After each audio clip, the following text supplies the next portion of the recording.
నమస్తే. Welcome to our channel. Senior journalist Damu Balaji గారు ఉన్నారు. వారితో మాట్లాడదాం. సార్ నమస్తే సార్. నమస్తే. అల్లు అర్జున్ ఫ్యామిలీ ఈరోజు సీఎం రేవంత్ రెడ్డిని కలుస్తున్నారు అనే విషయం తెలిసింది సార్. అంటే ఇప్పుడు దిల్ రాజు గారి ఆధ్వర్యంలో ఇది జరుగుతుంది అని. అంటే ఇప్పుడు ఒక సమస్య ఒక కొలిక్కొచ్చే అవకాశం ఉందంటారా? అసలు ఏ అంశాలు దీంట్లో ప్రధానంగా చర్చకొచ్చే అవకాశం ఉంటుంది సార్? ఈరోజు ఇప్పుడు యాక్చువల్‌గా స్టార్ట్ అయింది మీటింగు.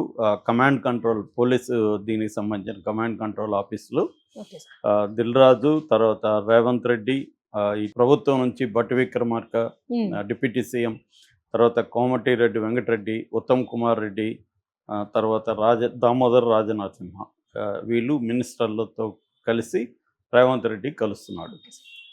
యాక్చువల్‌గా నిన్ననే కలవాల్సింది. నిన్న మెదక్ చర్చ్ ప్రోగ్రామ్ ఉంది రేవంత్ రెడ్డికి. అందుకని ఈరోజు ఇప్పుడు 10 గంటలకి మీటింగ్ స్టార్ట్ అయినట్టు చెప్తున్నారు. ఇటు సినిమా రంగం నుంచి దిల్ రాజు, వెంకటేష్, అల్లు అరవింద్, తర్వాత సినిమా ఇండస్ట్రీకి సంబంధించి ఒక 36 మందితో కమిటీ లాగా ఫామ్ చేసి దీనికి హెడ్గా చిరంజీవిని పెడుతున్నట్టు కూడా చెప్తున్నారు. ఎందుకంటే దిల్ రాజుకి చిరంజీవి అంటే కొంత రెస్పెక్ట్ అది ఉంది. చిరంజీవి కూడా బ్యాలెన్స్గా ఉంటాడు కాబట్టి ఆయన్నే పెద్దరికంలో పెట్టి, సో ఆయన ఆధ్వర్యంలోని మాట్లాడేట్టుగా దిల్ రాజు ప్లాన్ చేస్తున్నాడు. Dil Raju already TSFDC Telangana state film development corporation chairman కూడా కాబట్టి, సో సినిమా ఇండస్ట్రీకి ప్రభుత్వానికి వారధిలాగా ఆయన పనిచేస్తాడు. రెండోది ఏంటంటే ఆయనకి కూడా ఇప్పుడు ఇమీడియట్గా ఇష్యూస్ ఉన్నాయి. సో ఇవన్నీ మాట్లాడుకోవడానికి ఈరోజు సమావేశం అయింది. అంటే ఈ సమావేశం అవుతుందంటేనే ఒక రకంగా రేవంత్ రెడ్డి కొంత ఆయన కోపం తగ్గిందా లేకపోతే ఇగో తగ్గింది, ఏదైనా కూడా ఆయన మొత్తానికి చర్చలకి వస్తున్నారంటే పిలిపించారంటేనే కొంతవరకు ఆయన కూల్ డౌన్ అయినట్టుగా తెలుస్తుంది. అంటే ఆల్రెడీ ప్రిపరేటరీ గ్రౌండ్ ఏదైతే ఉందో గ్రౌండ్ని ప్రిపేర్ చేయడం అనేది దిల్ రాజు ఆల్రెడీ చేసేసాడు. ఇది ఫార్మల్గా మళ్ళీ మీటింగ్.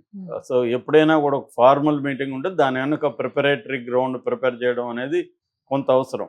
అంటే కూలింగ్ డౌన్ ఉంటారు. అలాంటి ఒక కూలింగ్ డౌన్ని ఆల్రెడీ ఆయన ప్రిపేర్ చేసి పెట్టాడు. సో ఇప్పుడు ఇటు దీంట్లో ప్రధానంగా ఏంటంటే ముందుగా అల్లు అర్జున్ అంశం తేలాలి.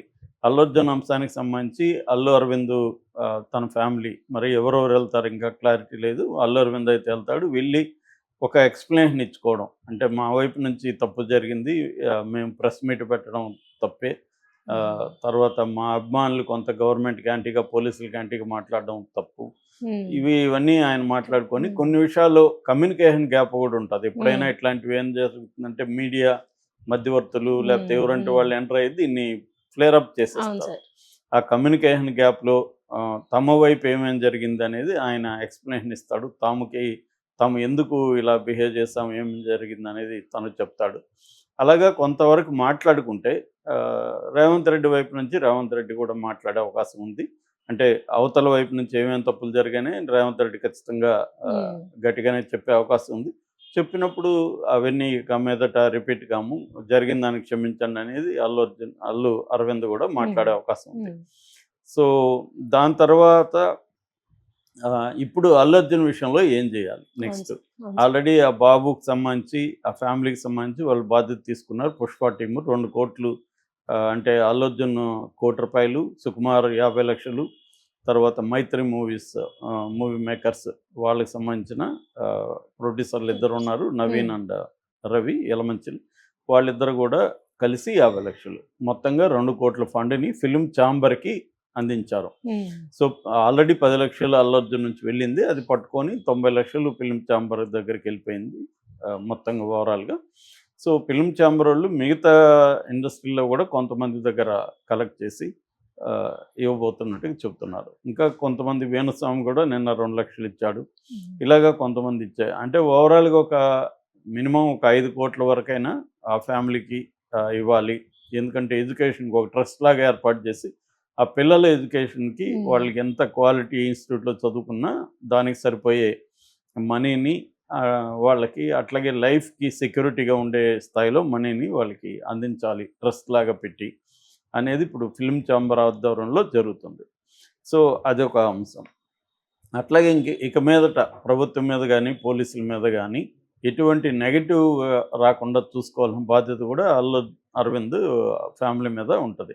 ఎందుకంటే ఆల్రెడీ నిన్న కూడా ఒక వీడియో ప్రవేశపెట్టి అల్లు అర్జున్ వెళ్ళకముందే ఇది జరిగింది అని నిరూపించడానికి ఫ్యాన్స్ ట్రై చేశారు. పోలీసులు సీరియస్ వార్నింగ్ ఇచ్చారు, ఇది ఫేక్ వీడియో, మేము అసలు వీడియో మేము పెట్టాము, ఈ ఫేక్ వీడియోలు దీని మీద మేము చర్య తీసుకుంటామని కూడా అన్నాడు. సో అసలు వీడియో అయినా కూడా వీళ్ళైనా కూడా పోలీసులైనా కూడా కోర్టులోనే దాన్ని ప్రూవ్ చేయాలి, ఏది అసలు ఏది నకిలీ అని కోర్టులో ప్రూవ్. కానీ ఇప్పుడు డిపార్ట్మెంట్ తమకు బ్యాడ్ నేమ్ వస్తుందంటే వాళ్ళు సహించే పరిస్థితిలో లేరు. కాబట్టి ఈ ఒకవైపు మీరు తప్పు చేయలేదని మీరు నమ్మినా కూడా దాన్ని ఇక్కడ ప్రజల్లో ప్రూవ్ చేయకండి, సో మీరు కోర్టుకు వెళ్ళి చెప్పుకోండి అనేది వస్తుంది. సో దీని తర్వాత ఇక ఇమ్మీడియట్ సమస్యలు ఏంటంటే రేవంత్ రెడ్డి ఆల్రెడీ స్ట్రిక్ట్గా ఉన్నాడు అనేది ఒక రకంగా సిగ్నల్ కూడా ఇచ్చాడు. ఎందుకంటే మామూలుగా ఇట్లాంటి మీటింగ్ సీఎం ఆఫీసులో కానీ సీఎం ఇంట్లో కానీ జరుగుతుంటాయి. జనరల్గా సినిమా వాళ్ళు వచ్చినప్పుడు ఎక్కువగా సీఎం ఇండ్లలో జరుగుతాయి.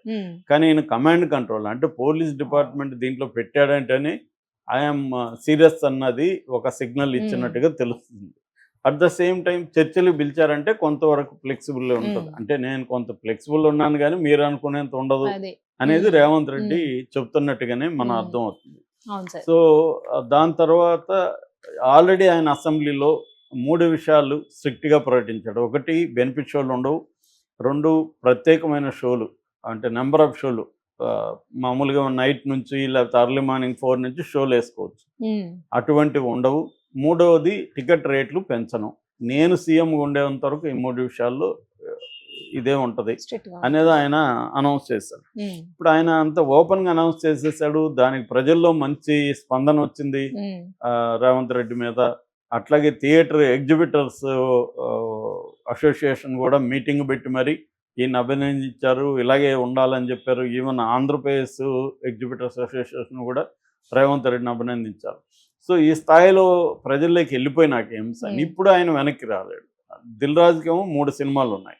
ఒకటి గేమ్ చేంజర్ రామ్ చరణ్ది, 2వది మన వెంకటేష్ది సంక్రాంతికి వస్తున్నాం, 3వది డాకు మహారాజ్ బాలకృష్ణ. ఈ 3 సినిమాలు సంక్రాంతికి వరుసగా రిలీజ్ అవుతున్నాయి. ఈ 3 సినిమాలకు కానీ benefit show and number of షోలు తర్వాత టికెట్ రేట్లు పెంచుకోకపోతే దిల్ రాజుకి కనీసం 30-40 కోట్లు లాస్ వచ్చే అవకాశం ఉంది. ఆల్రెడీ దిల్ రాజు ఇబ్బందుల్లో ఉన్నాడు. ఒక్క గేమ్ చేంజరే 500 కోట్ల పైన ఖర్చు అయిపోయింది, దాదాపు 1 year ఆలస్యం అయిపోయింది. సో ఇదంతా ఇబ్బందులు. సో ఈ ఇబ్బందుల్లో రేవంత్ రెడ్డి అనౌన్స్ చేసేసి ఇప్పుడు నెగిటివ్ వచ్చింది. దీన్ని వెనక్కి తీసుకుంటారా లేదో తెలియదు. ఆల్రెడీ దిల్ రాజు అందుకోసం ఏం చేస్తాడంటే ఇవన్నీ దిల్ రాజుకి ముందే ఐడియా ఉంది కాబట్టి ఆయన ఒక 36 మందితో సినిమాలో ప్రముఖుల అందరితో అన్ని సెక్టర్స్ని రిప్రజెంట్ చేసే విధంగా 36 మందితో ఒక కమిటీ లాగా ఫామ్ చేసి ఆ కమిటీకి అధ్యక్షుడుగా లేదా కన్వీనర్గా చిరంజీవిని పెట్టి వాళ్ళు ఒక ప్రపోజల్ రెడీ చేశారు. ఈ ప్రపోజల్ ఏంటంటే రేవంత్ రెడ్డి తన ఒక ప్రతిజ్ఞలాగా ఆయన చేశాడు కాబట్టి ఇప్పుడు దాన్ని మళ్ళీ వెనక్కి వెళ్ళమని వీళ్ళు అడగలేరు.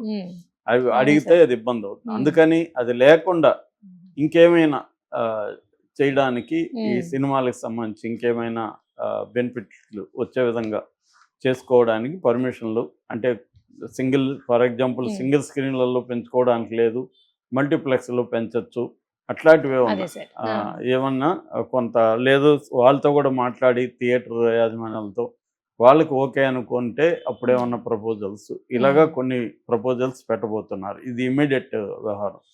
దీంతోపాటు విజయశాంతి ఒక ప్రకటించింది, అదేంటంటే సమగ్రంగా చర్చించండి, ఎలాగో జరుగుతుంది కాబట్టి ఇమ్మీడియట్గా ఈ సమస్య కాకుండా ఓవరాల్గా ఒక పర్మనెంట్ సొల్యూషన్స్ ఇవ్వండి. అట్లాగే తెలంగాణ సినిమా మీద కూడా చర్చించండి, తెలంగాణ సినిమా తెలంగాణ సంస్కృతిని పెంచే విధంగా సినిమాలు తీయడం దీని మీద కూడా చర్చించండి. అట్లాగే సినీ కార్మికుల మీద చిన్న చిన్న నటులకు సంబంధించి ఆ అంశాలు కూడా చాలా పెండింగ్లో ఉన్నాయి, అవి కూడా చర్చించండి. ఇలాగా ఆమె కొంత సలహాలు ఇస్తూ రేవంత్ రెడ్డికి సినిమా ఇండస్ట్రీకి సలహాలు ఇస్తూ ఆమె ట్వీట్ చేసింది. అయితే ఇప్పటికిప్పుడే ఈ మీటింగ్లో ఇవన్నీ తేలుతాయంటే తేలకపోవచ్చు. ఇమీడియట్గా ఇప్పుడు ఏంటంటే ఒకటి అల్లు అర్జున్ సమస్య, 2వది దిల్ రాజుకి సంబంధించిన సంక్రాంతి సినిమాల విషయం. ఈ 2 ప్రధానంగా తేలాయి.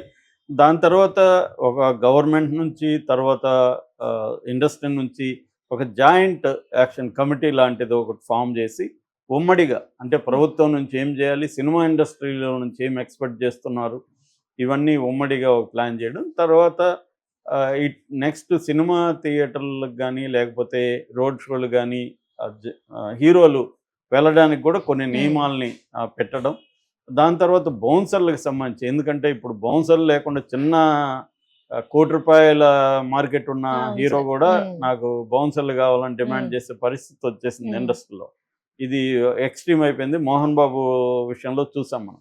అందుకని బౌన్సర్ల విషయంలో కూడా ఒక విధి విధానాలని రూపొందించాలి. అంటే ఓవరాల్గా ఇదొక స్టెప్ అని చెప్పొచ్చు. నెక్స్ట్ గవర్నమెంట్కి సినిమా ఇండస్ట్రీకి మధ్య కార్డియల్ రిలేషన్స్ ఉండడానికి ఇరువైపుల నుంచి ఏమేమి చేయాలి అనే దానికి ఒక కమిటీ ఫామ్ అయ్యే అవకాశం కూడా ఉంది.